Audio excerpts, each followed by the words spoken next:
Hello बच्चों। तो स्वागत है आपका एक बार फिर से इपिक लर्निंग एकेडमी में। तो आज हम लोग पढ़ने वाले हैं काव्य खंड का अध्याय 4 जिसका नाम है छप्पै। तो चलो वीडियो को फटाफट से लाइक करो और आ जाओ चैप्टर की ओर पढ़ते हैं इसका वीवीआई ऑब्जेक्टिव क्वेश्चन। जो भी बच्चा 2025 में 12th का एग्जाम देने वाले हैं उनके लिए बहुत ही ज्यादा इम्पोर्टेंट और बोले तो बहुत ज्यादा वीवीआई ऑब्जेक्टिव क्वेश्चन है। तो इसको मिस मत करना, पूरा वीडियो देखना। इसमें 20 क्वेश्चन है, बाकी सारा आपका एग्जाम के लिए बहुत ही ज्यादा इम्पोर्टेंट है। तो चलो स्टार्ट करते हैं जल्दी जल्दी। चैप्टर का नाम है छप्पै, जिसका लेखक है नाभा दास। छप्पै के लेखक कौन है? नाभा दास है। इसको आप याद रखिएगा, छप्पै के लेखक कौन है? नाभा दास है। तो चलो पहला सवाल है, छप्पै शीर्षक के रचयिता कौन है? तो छप्पै शीर्षक के रचयिता कौन है? तो नाभा दास है। कौन है? नाभा दास है। छप्पै शीर्षक के रचयिता कौन है? तो नाभा दास है। अगला सवाल है, नाभादास की कौन सी रचना है? तो नाभादास की इसमें कौन सी रचना है? कड़बक है, कवित है, उषा है, छप्पै है। तो नाभादास की रचना कौन सी है? तो छप्पै है। नाभादास की रचना कौन सी है? छप्पै है। अगला सवाल है, नाभादास किस धारा के कवि है? तो नाभादास किस धारा के कवि है? तो सगुनो सगुनो पाशक राम भक्त धारा के कवि है। नाभादास किस धारा के कवि है? तो सगुनो पाशक राम भक्त धारा के कवि हैं। अगला सवाल है, नाभादास किसके समकालीन थे? तो नाभादास किसके समकालीन थे? तो तुलसीदास के समकालीन थे। नाभादास किसके समकालीन थे? तो नाभादास तुलसीदास के समकालीन थे। अगला सवाल है, नाभादास का जन्म कब हुआ था? तो नाभादास का जन्म 1570 में हुआ था। एग्जैक्ट पता नहीं है लेकिन ये अनुमानित है। नाभादास का जन्म कब हुआ था? तो 1570 में हुआ था। अगला सवाल है, किसकी कविता को सुनकर कवि नाभादास सिर झुका लेते थे? तो किसकी कविता सुनकर नाभादास अपना सिर झुका लेते थे? तो सूरदास की कविता को सुनकर नाभादास अपना सिर झुका लेते थे। अगला सवाल है, कौन सी रचना नाभादास की है? तो इसमें कौन सी रचना नाभादास की है? तो भक्त भक्त काल नाभादास की रचना है।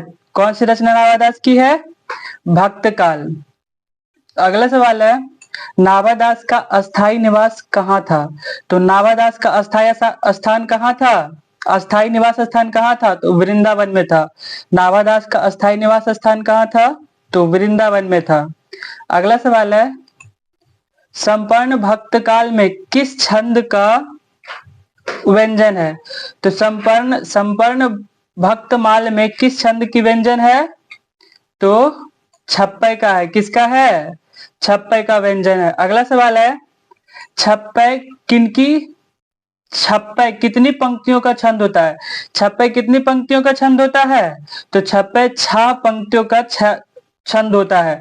छप्पै होता है छप्पै उसको ही कहते हैं जिसमें 6 पंक्तियों का एक छंद होता है, उसी को क्या कहते हैं? तो छप्पै कहते हैं। छप्पै कितनी पंक्तियों का छंद होता है? तो 6 पंक्तियों का छंद होता है। अगला सवाल है, सर के कवित्व को सुनकर सभी क्या करते हैं? तो सर के कवित्व को सुनकर सभी लोग क्या करते हैं? तो सिर हिलाते हैं। सर के कवित्व को सुनकर सभी लोग क्या करते हैं? तो सिर हिलाते हैं। अगला सवाल है, सर कवित्व सुनी कौन कवि में कौन सा अलंकार है? सर कवित्व सुनी कौन कवि में कौन सा अलंकार है? तो अनुप्रास अलंकार है। कौन सा अलंकार है? अनुप्रास अलंकार है। अगला सवाल है, कबीर किसमें भेद नहीं करता है? तो कबीर किसमें भेद नहीं करता है? तो हिंदू मुस्लिम में भेद नहीं करता है। कबीर किसमें भेद नहीं करता है? तो हिंदू मुस्लिम में भेद नहीं करता है। अगला सवाल है, नाभादास में जाति पाति एवं वर्णाश्रम का खंडन किस कवि ने छप्पै में किया है? तो नाभादास में जाति पाति एवं वर्णाश्रम का खंडन कबीर ने छप्पै में किया है। कौन किया है? तो कबीर ने किया है। अगला सवाल है, नाभादास का उदय हिंदी साहित्य के किस काल में हुआ?